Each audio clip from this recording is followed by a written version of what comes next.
"Why did you leave us?" Nandi asked, her voice breaking. Zola's answer came slowly, her voice heavy with regret. "I was trying to protect you." Zola explained how she'd borrowed money to keep the family afloat after her husband's death.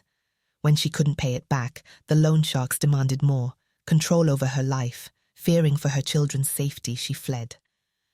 "I thought I could disappear," Zola said, "but they're still watching me."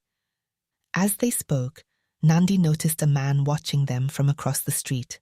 He slipped into the shadows, but Zola's face went pale. "They've found me," she whispered. "We have to leave now." Zola and Nandi fled through the city streets, their pursuers close behind. They ducked into alleys and weaved through crowds, the sound of footsteps echoing behind them. They found temporary safety with Isaac, a man Zola trusted. "You can't stay here," Isaac warned. "They'll never stop looking for you." Zola nodded. "We're going home." The road back to the village was fraught with danger. At every turn, Nandi and Zola felt eyes on them, the threat of capture hanging over their heads. But together, they pressed on. Finally, they reached the village. As they stepped into the square, a crowd gathered. Zola lowered her head, ashamed.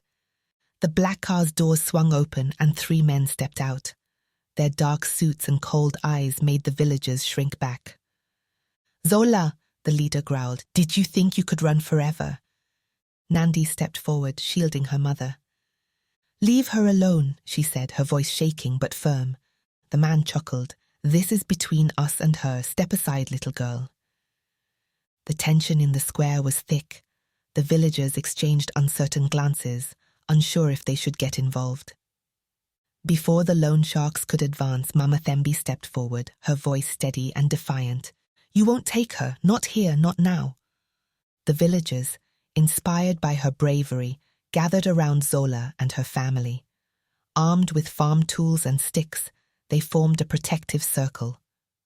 "This is our village," Mama Thembi continued. "You have no power here." The loan sharks hesitated, clearly unprepared for the resistance, but their leader smirked. "You think this will stop us? We'll be back." The loan sharks left, but their warning hung over the village like a storm cloud. "They'll return," Zola said, her voice trembling. "And they'll bring more men. I've put everyone in danger." Nandi grabbed her mother's hand. "We'll face them together. You're not alone anymore." But Zola's face was full of doubt. She knew the loan sharks wouldn't stop until they got what they wanted. That night, as the family huddled in their home, Nandi made a bold decision. "I'll go to them," she said. "I'll work off the debt."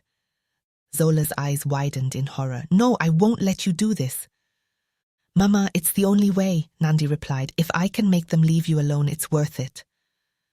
Zola shook her head. "You're my child. I can't let you pay for my mistakes, nah."